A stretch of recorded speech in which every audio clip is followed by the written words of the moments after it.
Hi hello, welcome back to SK mommy's lifestyle vlogs.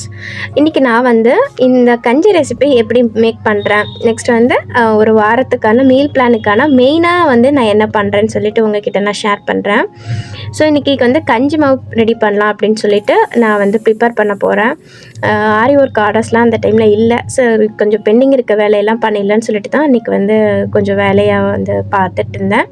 So இதுக்கு வந்து இந்த கஞ்சி மாவு ரெசிபி நான் பண்ணுறதுக்கு 1/4 கிலோ கருப்பு கவுனி எடுத்திருக்கேன், 1/4 கிலோ ராகி, 1/4 கிலோ வெள்ளைச்சோளம், 1/4 கிலோ கம்பு, நெக்ஸ்ட்டு வந்து 1/4 கிலோ கருப்பு உளுந்து.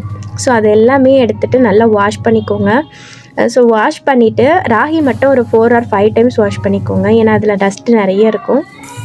நல்லா வாஷ் பண்ணிவிட்டு தண்ணி வடிச்சிட்டு நீங்கள் ஒரு வெயில் இல்லாத, அதாவது ரொம்ப டைரெக்டாக சன்லைட்டில் வைக்கிறதுக்கு பதிலாக லைட்டாக ஒரு வெயில் இருக்கணும், பட் ரொம்ப வெயில் இருக்கக்கூடாது. அல்லது வந்து ஒரு மறைவான ஒரு இடத்துல, டைரெக்டாக சன்லைட் படாத இடத்துல லைட்டாக நீங்கள் வந்து ட்ரை பண்ண வச்சுக்கோங்க. ஒரு 1 hour வச்சுருந்தாலே போதும். தண்ணி வடிஞ்சதுக்கப்புறம் அதை வந்து நம்ம வறுத்துட்டு பொடி பண்ணிக்கலாம். ஸோ இந்த மாதிரி தான் நான் யூஸ்வலாகவே வந்து கஞ்சி செஞ்சுப்பேன். நான் ஏற்கனவே வந்து சேனலில் அப்லோட் பண்ணியிருக்கேன். மோர் தென் 18 வகைகளான, 18 பொருட்கள் போட்டு எப்படி வந்து நம்ம கஞ்சி செய்யலாம், முளைக்கட்டிலாம் நான் அந்த கஞ்சி செஞ்சுருப்பேன். ஸோ அது ஒரு முறை செய்வேன், இது ஒரு முறை. இன்னொரு முறை வந்து ராகி முளைக்கட்டி ராகி மாவு அரைச்சி வச்சுப்பேன். ஸோ ஒவ்வொரு டைமும் காலியாகும் போது டிஃப்ரெண்ட்டாக பண்ணும்போது குழந்தைங்களும் வந்து போர் அடிக்காமல் சாப்பிடுவாங்க. ஏன்னா அவங்களுக்கு இந்த கஞ்சிலாம் கொஞ்சம் என் குழந்தைங்களுக்கு கொடுக்குறது ஃபஸ்ட்டு ஸ்டார்டிங்கில் கஷ்டமாக இருந்துச்சு. பட் இப்போ என்னென்னா அவங்களுக்கு கொடுக்க பழகிடுச்சு. ஸோ எப்படின்னாலும் அம்மா விட மாட்டாங்க அப்படின்னு சொல்லிட்டு கண்டிப்பாக டெய்லியுமே வந்து வாங்கி குடிச்சிருவாங்க. டெய்லி நான் இல்லைனாலும் ஒரு நாளுக்கு ஒரு நாள் விட்டு செஞ்சுருவேன். ஒரு நாள் இதுனா ஒரு நாள் காஃபியோ டீயோ குடிப்பாங்க, இன்னொரு நாள் மோர் குடிப்பாங்க. மோர் வந்து எப்படின்னா என்னோடய ஹஸ்பண்ட் வந்து டெய்லி குடிப்பாங்க, அதனால வந்து அவங்களுக்காக பண்ணும்போது குழந்தைங்களுக்கு ஒரு நாள் கொடுத்துருவேன். ஸோ இந்த மாதிரி நீங்கள் கஞ்சியாக ரெடி பண்ணி வச்சுக்கலாம். இப்போ நீங்கள் கம்பு மட்டும் 1 கிலோ வாங்கியிருந்தீங்கன்னா நல்லா கழுவிட்டு காய வச்சுட்டு கம்பு மாவாகவும் ரெடி பண்ணி வச்சுக்கலாம். அதுவும் நான் ரெடி பண்ணியிருக்கேன். நெக்ஸ்ட்டு ஷார்ட்ஸில் வந்து நான் அப்லோட் பண்ணுறேன். நெக்ஸ்ட்டு கஞ்சி மாவுக்கு தனியாக காய வச்சுட்டேன். மறுபடியும் வந்து 1 கப்பு கருப்பு உளுந்து, கொஞ்சமாக கவுனி, அதையும் வந்து தனியாக நான் வறுத்து வச்சுக்கிறேன். இது வந்து லட்டுக்காக கொஞ்சம் பொட்டுக்கடலை ஆட் பண்ணிக்கலாம். நீங்கள் இது கூட பாதாம், கேஷ்யூ எல்லாமே லைட்டாக ரோஸ்ட் பண்ணிவிட்டு ஆட் பண்ணிக்கலாம். கூட வந்து 1-2 ஏலக்காவும் நீங்கள் ஆட் பண்ணிக்கிட்டிங்கன்னா நம்ம லட்டு மேக் பண்ண அந்த மாவும் நல்லா வந்து ஃப்ளேவராக இருக்கும். ஸோ இது கூட வந்து நீங்கள் ஏற்கனவே நான் சொன்ன மாதிரி பிஸ்தா, வால்நட்டு, நட்ஸ் வகைகள் ஏதாவது உங்கள் வீட்டில் இருக்கிறத நீங்கள் ஆட் பண்ணிக்கலாம், இல்லைனாலும் ஸ்கிப் பண்ணிக்கலாம். ஸோ இந்த மாதிரி வந்து நீங்கள் ரெடி பண்ணி வச்சுக்கலாம். அது வந்து நீங்கள் ரெடி பண்ணி ஸ்டோர் பண்ணி வச்சுக்கிட்டீங்க அப்படின்னா திடீர்னு குழந்தைங்க கேட்கும்போது ஒரு லட்டாக வந்து மேக் பண்ணிடலாம். கம்பு நீங்கள் நிறைய எடுத்துக்கிட்டிங்கன்னா கம்பு மாவாறு நீங்கள் ரெடி பண்ணி வச்சுக்கிட்டிங்கன்னா ஒரு கொழுக்கட்டை ரெடி பண்ணிக்கலாம். நெக்ஸ்ட் வந்து தோசை மாவு கூட மிக்ஸ் பண்ணி கம்பு தோசையும் நீங்கள் கொடுக்கலாம். கம்பு நம்ம ஊற வச்சு அரிசி மாவு ரெடி அதாவது நம்ம தோசை மாவு ரெடி பண்ணுற மாதிரியும் பண்ணிக்கலாம். இந்த மாதிரி மாவு இருந்துச்சுனாலும் நீங்கள் மிக்ஸ் பண்ணியும் நீங்கள் வந்து ஆட் பண்ணிக்கலாம். ஸோ நீங்கள் யூடியூப் பார்த்தாலே தெரியும், உங்களுக்கு நிறைய ரெசிபிஸ் வரும். நானும் அதே மாதிரி தான் நிறைய ரெசிபிஸ் யூடியூப் மூலமாக தான் நான் கற்றுக்கிறேன். ஒரு சிஸ்டர் கூட எனக்கு கமெண்ட் பண்ணியிருந்தாங்க, எப்படி சிஸ்டர் நீங்கள் இப்படிலாம் பண்ணுறீங்க அப்படின்னு. கண்டிப்பாக நான் யூடியூப் பார்த்து தான் பண்ணது. நான் எதுவுமே வந்து எனக்கு தெரியாது. ஏன்னா நான் குக் பண்ண ஸ்டார்ட் பண்ணியே ஒரு 3-4 வருஷம் தான் ஆகுது. அதுக்கு முன்னாடி வரை நான் குக் பண்ணது கூட கிடையாது. ஸோ யூடியூப் மூலமாக கற்றுக்கிட்ட விஷயங்கள் தான் குழந்தைங்களுக்கு கொஞ்சம் ஹெல்த்தியாக கொடுக்கலாமே அப்படிங்கிற ஒரு ஆசையில் தான் வந்து நான் இந்த மாதிரி நிறைய கற்றுக்க ஆரம்பித்தேன். ஸோ இந்த மாதிரி நல்லா காஞ்சிடுச்சு. இப்போ நான் வந்து வறுத்து வச்சுக்கிறேன். எல்லாத்தையும் வறுத்துட்டு லட்டுக்கும் வந்து தனியாக நான் வறுத்து கிரைண்ட் பண்ணிவிட்டு நம்ம ஆறுனதுக்கப்புறம் ஒரு ஸ்டோர் பண்ணிக்கலாம். ஸோ இது மட்டும் இல்லைங்க, இது கூட நீங்கள் வந்து பச்சை பயிறு தனியாக வறுத்து பொடி பண்ணி வச்சுக்கலாம். அது கூட நட்ஸ் ஆட் பண்ணிக்கலாம். கருப்பு உளுந்து தனியாக ரெடி பண்ணி வச்சுக்கலாம். அந்த மாதிரிலாம் ஒவ்வொரு முறையும் நீங்கள் குழந்தைங்களுக்கு செஞ்சு கொடுக்கணும். உங்களுக்கு ரெசிபிஸ் வேணும்னா கேளுங்க, கண்டிப்பாக நான் ஷேர் பண்ணுறேன். இப்போ நம்ம அந்த மாவு கிரைண்ட் பண்ணிட்டோம். கூட இது கூட நீங்கள் நெய் காய்ச்சி ஆட் பண்ணிக்கலாம், அல்லது வந்து நீங்கள் வந்து கருப்பட்டி பாகு காய்ச்சி ஆட் பண்ணிக்கலாம், அல்லது வந்து நல்லெண்ணெய் ஆட் பண்ணிக்கலாம். இப்போ நான் வந்து நாட்டு சர்க்கரை ஆட் பண்ணியிருக்கிறேன். அப்படி இல்லாட்டி கருப்பட்டி இருந்தால் நீங்கள் கருப்பட்டி பாகா காய்ச்சி நீங்கள் ஆட் பண்ணிக்கலாம். வெல்லம் இருந்தால் வெள்ளை பாகா காய்ச்சி ஆட் பண்ணிக்கலாம். இப்போ நீங்கள் வந்து 2 கப் மாவு எடுத்துக்கிட்டிங்கன்னா 1.5 கப் வெல்லம் வந்து கரெக்டாக இருக்கும். நாட்டு சர்க்கரை அந்த மாதிரி கரெக்டாக இருக்கும். நல்லா சூடாக இருக்கும்போது பிடிச்சிக்கிட்டிங்கன்னா சூப்பரான லட்டு ரெடி. உண்மையாக சொல்லணும்னா என் குழந்தைங்க இந்த லட்டு ரெசிபிஸ்லாம் ரொம்ப விருப்பப்பட்டு சாப்பிடுவாங்க. அதனாலேயே அவங்களுக்கு மாற்றி நான் வந்து செஞ்சுட்டே இருப்பேன். ஸோ இந்த மாதிரி நீங்கள் ஸ்டோர் பண்ணி வச்சுக்கலாம். கண்டிப்பாக ஒரு 6 மாதம் அல்லது ஒரு 3-4 மாதம் கெட்டு போகாமல் இருக்கும். வெளியில் வச்சுருந்தா மீத இருக்கிற கொஞ்சம் மாவு வந்து ஃப்ரிட்ஜில் ஸ்டோர் பண்ணிக்கோங்க. இருக்கும். நெக்ஸ்ட்டாக வந்து இந்த மாதிரி ஏதாவது பொடி வகைகள் இருக்கும், அதாவது கருவேப்பிலை பொடி, முருங்கைக்கீரை பொடி அந்த மாதிரி இருக்குங்க.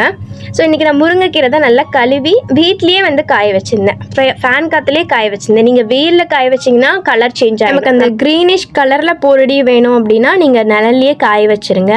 அது மாதிரி ரொம்ப ரோஸ்ட் பண்ணிட்டே இருந்தாலும் கலர் சேஞ்ச் ஆகிடும். அதனால நல்லா கழுவிட்டு காய வச்சுட்டு நீங்கள் வந்து ரோஸ்ட் பண்ணிக்கிட்டிங்கன்னா உங்களுக்கு ஈஸியாக இருக்கும். இப்போ நான் லைட்டாக எண்ணெய் போட்டு ரோஸ்ட் பண்ணிக்கிறேன். நல்லா இந்த மாதிரி கிறிஸ்பியாக உடச்சி விடும்போது இருந்துச்சு அப்படின்னா கெட்டு போகாமல் இருக்கும்.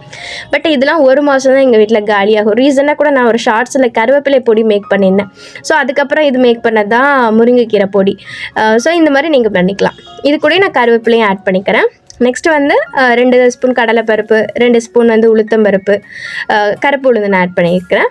நெக்ஸ்ட்டு வந்து கொஞ்சமாக வந்து காரத்துக்கு ஏற்ற மாதிரி காஞ்ச மிளகா ஒரு 4-5 ஆட் பண்ணாலே போதும், குழந்தைங்களுக்கு கரெக்டாக இருக்கும். இது கூட ஒரு 2 ஸ்பூன் வந்து கொத்தமல்லி ஆட் பண்ணிவிட்டு மிளகு ஜீரகம் வந்து கொஞ்சமாக ஆட் பண்ணிக்கலாம்.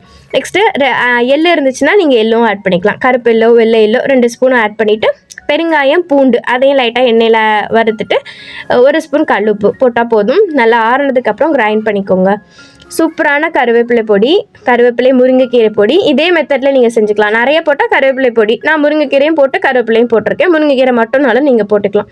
அதே மாதிரி இந்த பெருங்காயமும் இந்த மாதிரி நான் கட்டி பெருங்காயம் வாங்கி ஒரு நாள் வந்து பிரித்து வச்சுருவேன் ஃபுல்லாக. நல்லா ட்ரை ஆனதுக்கப்புறம் வறுத்து பொடி பண்ணி வச்சுக்கிட்டோன்னா அதுவும் ஒரு ஹெல்த்தியான முறையில் நமக்கு ரெடி ஆகிடும். குழம்புக்கும் ரொம்ப சூப்பராக இருக்கும். அது சாம்பார் நீங்கள் பருப்புலாம் பண்ணும்போது இந்த பவுடர் போடும்போது ரொம்ப வந்து சூப்பரான ஸ்மெல் வரும். ஸோ அதையும் நீங்கள் ட்ரை பண்ணி பாருங்கள். ஸோ இந்த பொடி ரெசிபிலாம் பண்ணும்போது கண்டிப்பாக நான் இந்த கட்டி பெருங்காயம் வந்து ஆட் பண்ணிப்பேன். ஸோ அதுவும் வந்து நம்ம லைட்டாக பூண்டு கூட வறுத்து போட்டோம் அப்படின்னா சூப்பராக இருக்கும் இந்த பொடி. கண்டிப்பாக ட்ரை பண்ணுங்கள். இட்லி தோசைக்கு மட்டும் இல்லை, சாதத்துக்கு கூட நீங்கள் புரட்டி சாப்பிட்லாம். இப்போ கஞ்சி மாவு நல்லா கிரைண்ட் பண்ணிவிட்டு எடுத்துகிட்டு வந்தாச்சு மில்லில் கொடுத்து. ஸோ இதை வந்து லைட்டாக ஆற போட்டு இந்த மாதிரி நீங்கள் ஸ்டோர் பண்ணி வச்சுக்கலாம். நான் ஏற்கனவே வந்து இதே மாதிரி ராகி மாவு ரெடி பண்ணி ராகி மால்ட் எப்படி பண்ணலான்னு சொல்லிட்டு ஒரு வீடியோவில் நான் ஷேர் பண்ணியிருப்பேன். ஹெல்தி கிட்ஸில் இருக்கும், ப்ளேலிஸ்ட்டில் இருக்கும், நீங்கள் பார்க்கலாம். இப்போ வந்து நம்ம 4 பேருக்குன்னு வந்து நான் 3 ஸ்பூன் எடுத்துப்பேன். 2லேருந்து 3 ஸ்பூன் குவான்டிட்டிக்கு ஏற்ற மாதிரி ஆட் பண்ணிவிட்டு இது தண்ணி ஊற்றி நல்லா வந்து டைலூட் பண்ணிக்கோங்க. ஏன்னா டேரெக்டாக நம்ம சுடு தண்ணியில் இந்த மாதிரி நம்ம ஆட் பண்ணும்போது கட்டி கட்டியாக ஆகிடும். அதனால டைலூட் பண்ணிவிட்டு தேவையான அளவு தண்ணி சூடாக வச்சுட்டு அது லைட்டாக கொதிச்சோடனே இந்த மிக்ஸ் பண்ணதையும் நம்ம வந்து ஊற்றிட்டு நல்லா கொதிக்க விடலாம். ஒரு 5 நிமிஷம் கொதிச்சாலே போதும். கூட வந்து இதுக்கு நீங்கள் கருப்பட்டி, வெல்லம், நெக்ஸ்ட் வந்து நாட்டு சர்க்கரை, பனங்கற்கண்டு எது வேணால் ஆட் பண்ணிக்கலாங்க. ஸோ வெல்லம் கருப்பட்டிலாம் ஆட் பண்ணும்போது காய்ச்சிட்டு நல்லா வடிகட்டிட்டு இது கூட ஆட் பண்ணிக்கோங்க. நெக்ஸ்ட் வந்து இதில் கொஞ்சம் ஏலக்காய் தூள், சுக்குத்தூள்லாம் ஆட் பண்ணிக்கலாம். இதே மாதிரி ஒரு நாள் நான் இதே மாதிரி செஞ்சு கொடுப்பேன். இன்னொரு நாள் புட்டு கூட ரெடி பண்ணிவிடுவேன், அதுவும் நான் ஷேர் பண்ணியிருக்கேன். அந்த மாதிரி புட்டும் செஞ்சுக்கலாம். அப்படி இல்லாட்டி வந்து உங்கள் வீட்டில் கொக்கோ பவுடர் இருந்துச்சு அப்படின்னா இந்த ராகி மாவு கஞ்சி மாவு கூடயே 1 ஸ்பூன் கொக்கோ பவுடரும் நீங்கள் ஆட் பண்ணிட்டீங்கன்னா குழந்தைங்களுக்கு சாக்லேட் மில்க் ஷேக் குடிச்ச மாதிரியே இருக்கும். கஞ்சின்னு அந்தளவுக்கு வந்து வெறுத்து குடிக்க மாட்டாங்க. ஸோ அந்த மாதிரி ஒரு நாள் செஞ்சு கொடுத்துருவேன். ஸோ அவங்களுக்கு டிஃப்ரெண்ட்டாக செஞ்சு கொடுத்தா தான் அவங்களுக்கும் லைக் பண்ணுவாங்க இல்லையா? அதனால வந்து ஒரு நாள் இந்த மாதிரி செஞ்சுக்கலாம். ஸோ இந்த மாதிரி தான் எப்போவாச்சும் வந்து எங்கள் வீட்டில் கஞ்சி இருக்கும். எப்போவாச்சும் இல்லை, வாரத்தில் 2-3 நாளாவது கண்டிப்பாக இருக்கும். இந்த மாவு இருந்துச்சு அப்படின்னா நமக்கு ஸ்நாக்ஸ் பண்ணாத முடியலையும் சரி, காலையில் வந்து ஹெல்த்தியாக 1 கப் வந்து குழந்தைங்களுக்கு கொடுத்து ஸ்கூலுக்கு வந்து அனுப்பி விட்டுடலாம். ஒரு இட்லியோ 1 தோசையோ அவங்க சாப்பிட்டா கூட போதும் அப்படின்னு வந்து விட்டுடலாம். இப்போ நான் இதில் பாருங்கள் கொக்கோ பவுடர் தான் ஆட் பண்ணியிருக்கேன். சூப்பராக இருக்கும். நானே ரொம்ப லைக் பண்ணி குடிப்பேன் இது. ஏன்னா எனக்கு வந்து சாக்லேட் ஃப்ளேவர்லாம் ரொம்ப பிடிக்கும். ஸோ அதனால் வந்து குட்டீஸுங்களும் லைக் பண்ணுவாங்க இல்லையா? எல்லா குட்டீஸுங்களுமே லைக் பண்ணுவாங்க. அதனால் வந்து நீங்கள் இந்த மாதிரி நீங்கள் ரெடி பண்ணி கொடுத்துடலாம். ஸோ கண்டிப்பாக வந்து ட்ரை பண்ணுங்கள்.